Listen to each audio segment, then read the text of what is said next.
Good morning, Father. Are you guys good? Yeah. Nice. I love it. The weather, good for you guys? It's been perfect, man. It's like Valentine's weather.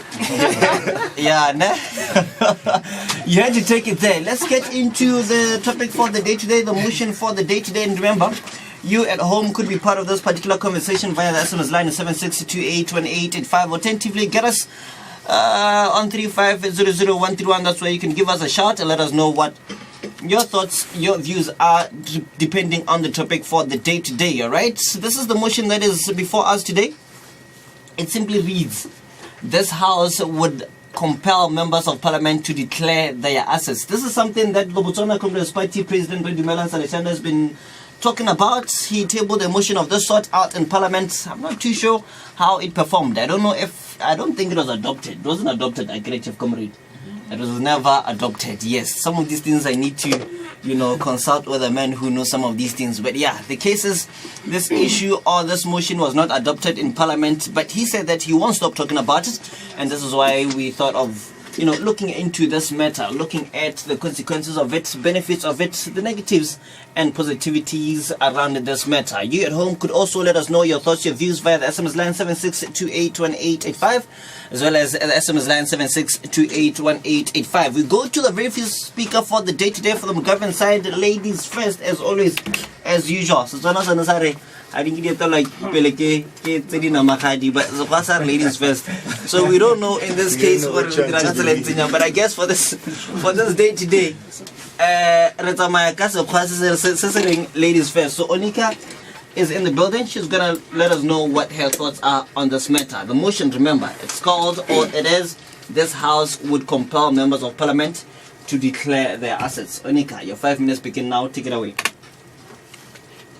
In the African context, where we have numerous cases of corruption, insecurity and bad governance going on, particularly by the legislators, which are our MPs, we feel like as the government, it's high time, especially in Botswana, that we took a firm stance on what we're going to do about these accusations of corruption and of bad governance. So what do we do in instances where some of our MPs are being accused of corruption? Do we just sit as Botswana, or do we take an action? That is where today our stance comes from. We feel like declaring assets is the best way in order for us to gain legitimacy and that utmost faith in our legislators. And what do we mean exactly by declaring assets? We're not violating anybody's right to privacy, as opposition would like to believe. I know that that's what they're thinking already. What we are trying to do here is to try and get them to declare their business transactions, which are their assets and liabilities. We don't expect them to declare everything, including their personal properties. However, we are merely interested in the business transactions, assets and liabilities, because as we know, what recently happened is that he was battling to clear his name after being accused of corruption charges for a company that had dealings with Botswana police under his name. So we are saying this is where most of the corruption comes from, where particularly most of our MPs are accused of dealings. So what we are trying to do is we need that transparency to clear the controversy of where the assets are coming from. And why is this particularly important, particularly in the Botswana context? We tell you that this is going to firstly enhance transparency, and secondly is going to curtail corruption amongst our legislators. And then why do we feel like MPs have like that right to give away that right to privacy? First, we say when you are a government official, you take an oath to serve the people, including putting away your personal rights as a public servant. So what we need to understand, particularly from opposition, is that these people are no longer ordinary members. They've taken an oath to serve the people, and certain aspects of their life are continuously under scrutiny, even their private lives, as we all know. So we tell you that people continue to ask questions, particularly about where MPs get their riches from, and we say those questions will not stop. So what we are trying to do is we're trying to get them to declare their assets in order for us to have transparency and to curtail corruption amongst our society. So we tell you that so far we've had instances of even our Minister of Finance, what is his name? Kenneth Matambo, who was accused of corruption. So the public insisted that he stepped down. But we tell you that it's much easier to clear the controversy about corruption when your assets are being declared. But for as long as they are not declared, the public doesn't know what is going on in your life, in your business transactions. So it becomes easier for them to point fingers, and it gets harder for you to clear your name. So we feel like the right way to go about it is to declare assets in order to clear all this controversy. We are not only protecting the civilians in doing this, we are also protecting the MPs. We tell you that sometimes they're being accused falsely. And what the media does is that at the point at which the media comes into play, it radicalizes the whole thing. So we tell you that dignity is dragged in the mud, and it's very hard for them to defend themselves against the community that is pointing fingers at them. So this is also in essence trying to protect the MPs, because it's very easy to defend yourself when people know what you have and where you got those things from. I'll take a point before I move to show how it's important for democracy. Can you please explain to us how business transactions translate to assets? Because the motion says they should declare their assets. Well, thanks. I don't know. Well, you should broaden your vocabulary. I think business transactions, business assets and liabilities are also assets in essence. So I don't understand where your POI is coming from. Yes, your business transactions, those are things that you own. So they are your assets. Man, I'm not going to get into that. Well, democracy. Let's look at democracy. First, we tell you that a democracy is for the people, by the people. And what the people want is transparency. So in order for us to have this transparency, it's important that we know what our ministers get up to. We tell you that this also protects the ministers from getting into any dirty work, because they know that at the end of the day, if they did what Dramadeluka Saratse did, where he had dealings with Botswana police under his name, it will come into public scrutiny. So this, in essence, protects democracy in that we know what is going on with our MPs, and we gain legitimacy in them. We can now trust them to say, no, our MPs have got clean hands and they're not doing anything dirty behind our hands. So what we tell you, Mr. Speaker, is that Zimbabwe is pushing for this motion for members of parliament to declare their assets. Malawi is also passing this bill. So if Malawi and Zimbabwe sees the need to push this bill, why not as Botswana? Why not support Dumelan Saleshando in pushing for this motion? With that, I rest my case. I'm Onika Ntujakos. Thank you, Onika. That was the very first speaker for the day today. Let's go back to the opposition side, opposition camp, where we have the first speaker, Moremedi, who's going to let us know his thoughts on this matter. My brother, your 5 minutes begin now. Take it away. All right. I just want to be very clear that the government bench has not at all engaged with the motion here, because what they've come up here and told us is that they want them to talk about what business transactions they make.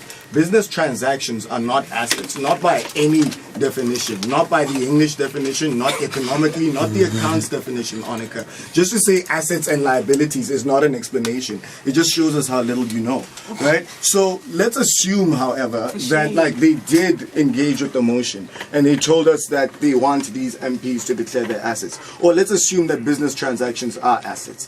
We still think that there are two key questions in this debate. Number one is, how does declaring what business transactions you are engaged in fix corruption? And we think that there was a cause-link mismatch there with Nikki's case. We never really got how it will fix corruption. In fact, the one example she gave us about Kenneth Matambo, right, showed us how public outrage, even when the public is outraged at the person, that doesn't stop them from leaving office. It doesn't make them any more accountable. So we don't really understand what she's trying to achieve here, right? But the second question in today's debate is, why is it so important to protect an individual's personal property, right? Their private information, which includes their financial information, right? I'll be engaging on that, but first a couple of rebuttals, right? Number one, how do we fix corruption? Well, we say investigate these people more thoroughly.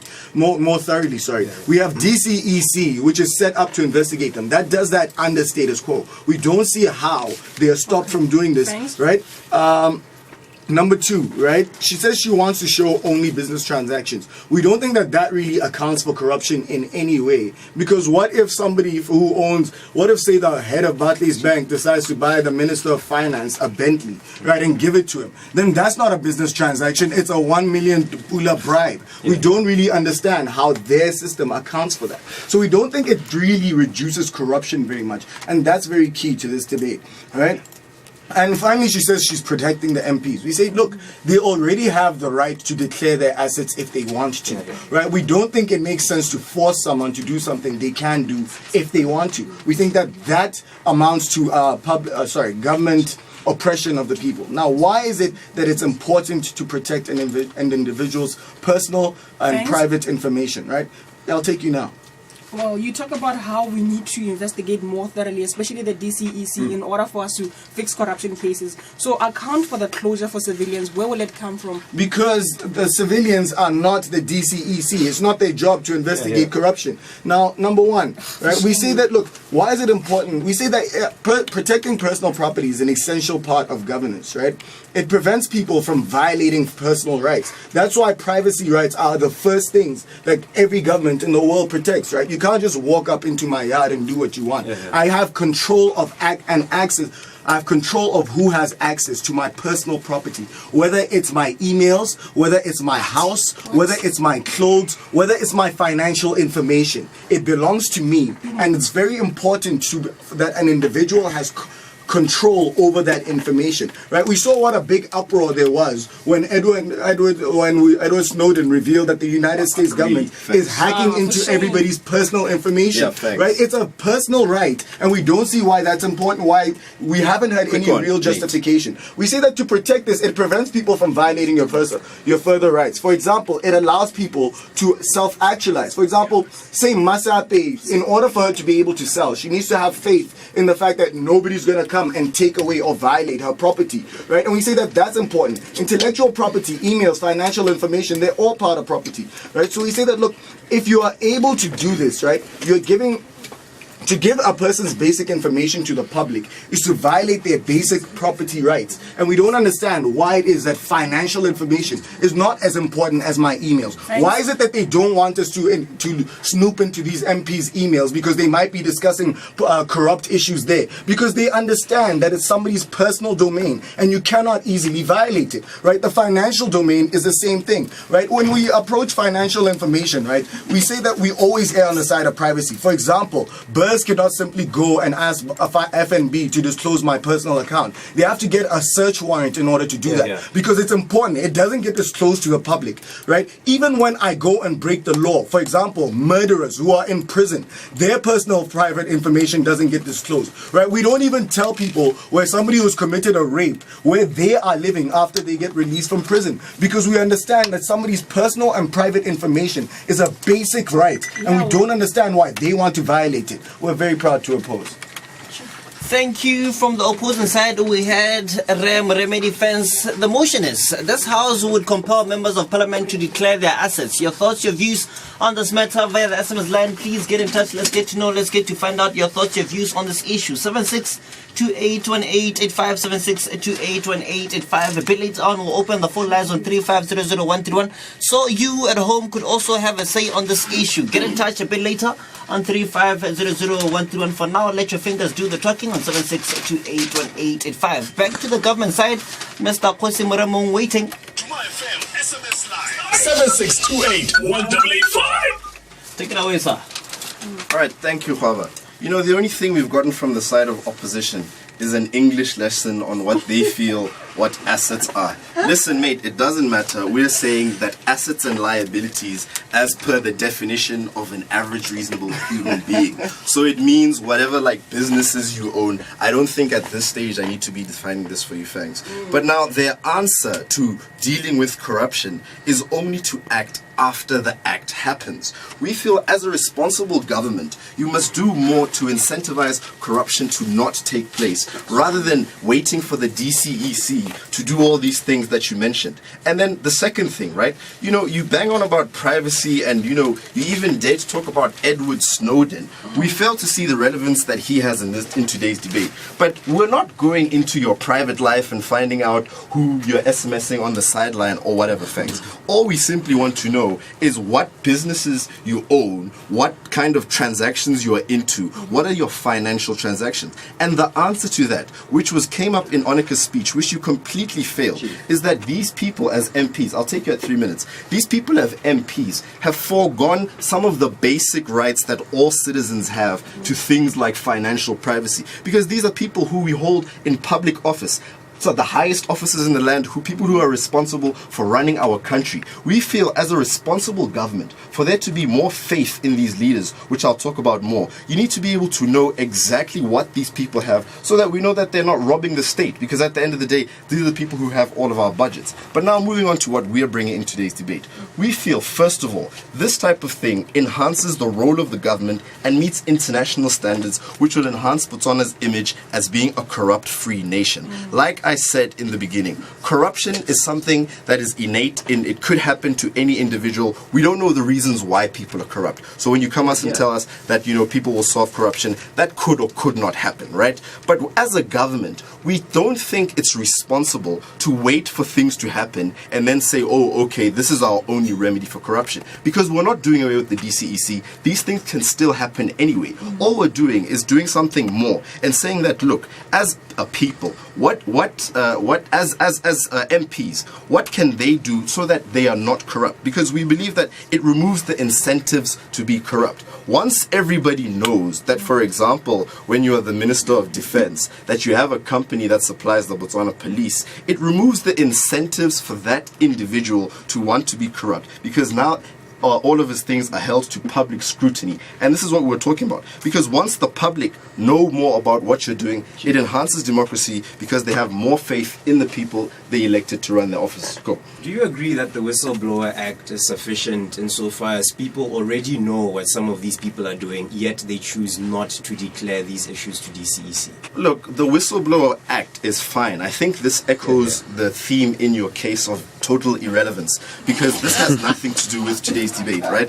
The Whistleblower Act can still happen. We don't see what the problem is. People can still blow the whistle when they see instances of corruption. We just feel as though you need to have an extra level of scrutiny that stops people from being corrupt in the first place. And this is my second thing. Why is it important for the public to know what their MPs are up to? And this is something that you guys fail to realize. Because in a democratic state, we elect these people to go and represent our views in parliament. These are people who are responsible for things like our national budgets, responsible for, building of infrastructure, roads, and all these important things, right? As the public, for us to have faith in these individuals, we need to know exactly what they're up to. Poor Ramedulu Sretse, when he was accused of corruption, he had to step down, and people will always see him with a dodgy eye. But he actually beat the corruption case, right? So we think it's much easier when your assets are out there, because people now hold you to more scrutiny and can be able to point out instances of corruption. So if you're so concerned about things like the Whistleblower Act and all these things, we actually feel like it'll be easier for people to blow the whistle, because they can clearly see when the instances of corruption are taking place. Now, in general, and this is what, as the side of the government, we feel our case lies on. It lies around this question of whether or not MPs deserve the same level of financial security, safety, and privacy as other individuals in Botswana. That is the fundamental question that they have failed to answer. We told you that they don't deserve the same level, because these are people who are responsible for things that are more important than your everyday life. So on these points, we feel as though we clearly win this debate. That was Khosi Moremo from the government side. But before we get to, continue on this matter, let me do this. The views and opinions expressed on this show are not necessarily those of the station, its management, nor its advertisers. It's 10:33 on Duma FM, more talk, more music. We're going for a quick break. On the other side of that, you can get in touch on 35000131 so we get to know and get to appreciate your thoughts, your views on this matter. Let's go into the break, then we're back. Gaborone will